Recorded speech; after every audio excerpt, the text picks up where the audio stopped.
Todo mundo está com o nariz congestionado e está tossindo.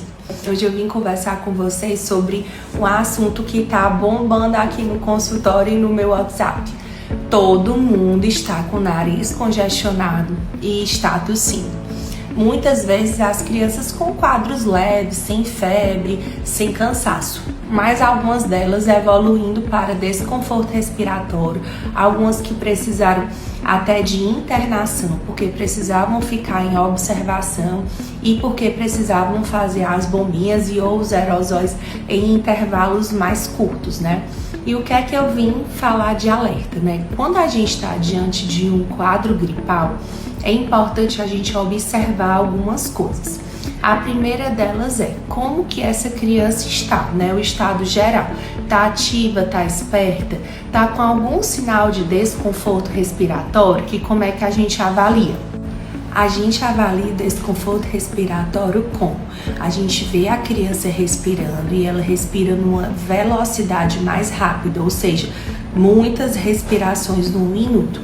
Fora isso, ela pode usar o uso de musculaturas acessórias para respirar, como abrir e fechar o narizinho, aqui no pescocinho entrar enquanto ela respira, embaixo das costelinhas ficar entrando, ou entre as costelinhas você observa também que está afundando mais. Fora isso, a criança fica sonolenta ou fica extremamente irritada pela falta de ar, ou ela fica mais arroxeada, né? Ela fica com sinais de piora. Esses são sinais alarmantes e a criança tem que ir para o hospital porque precisa ser feitas intervenções rápidas, né? Que a gente não consegue fazer no consultório.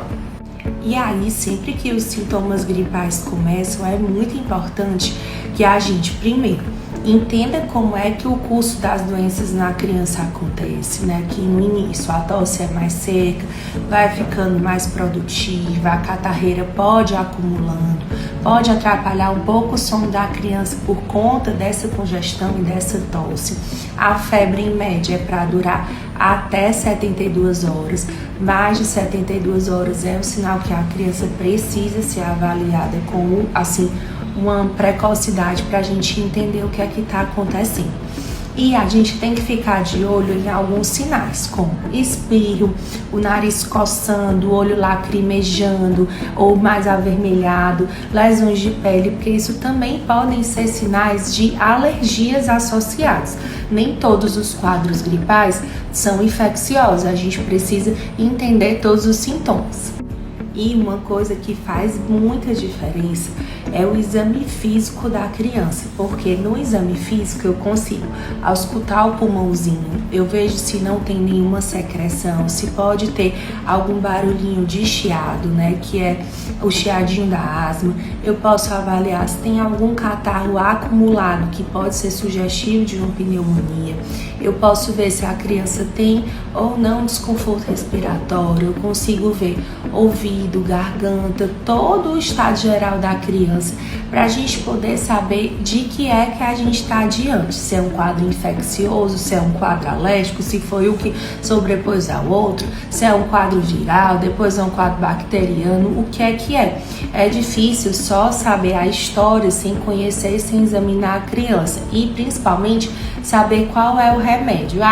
Tosse seca, tosse cheia, não dá para saber. Então, gente, a criança precisa ser avaliada sempre, de preferência pelo médico que acompanha a criança. Evitem levar as crianças às emergências, principalmente as crianças menores, né?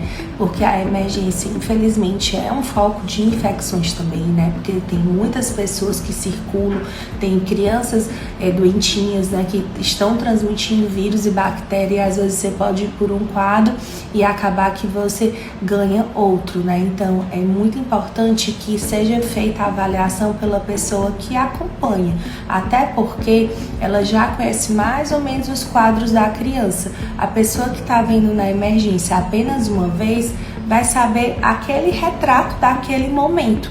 Ela não vai saber todo o histórico da criança, porque lá não é o local para saber o histórico, né? Mas entender o que está acontecendo agora para poder resolver.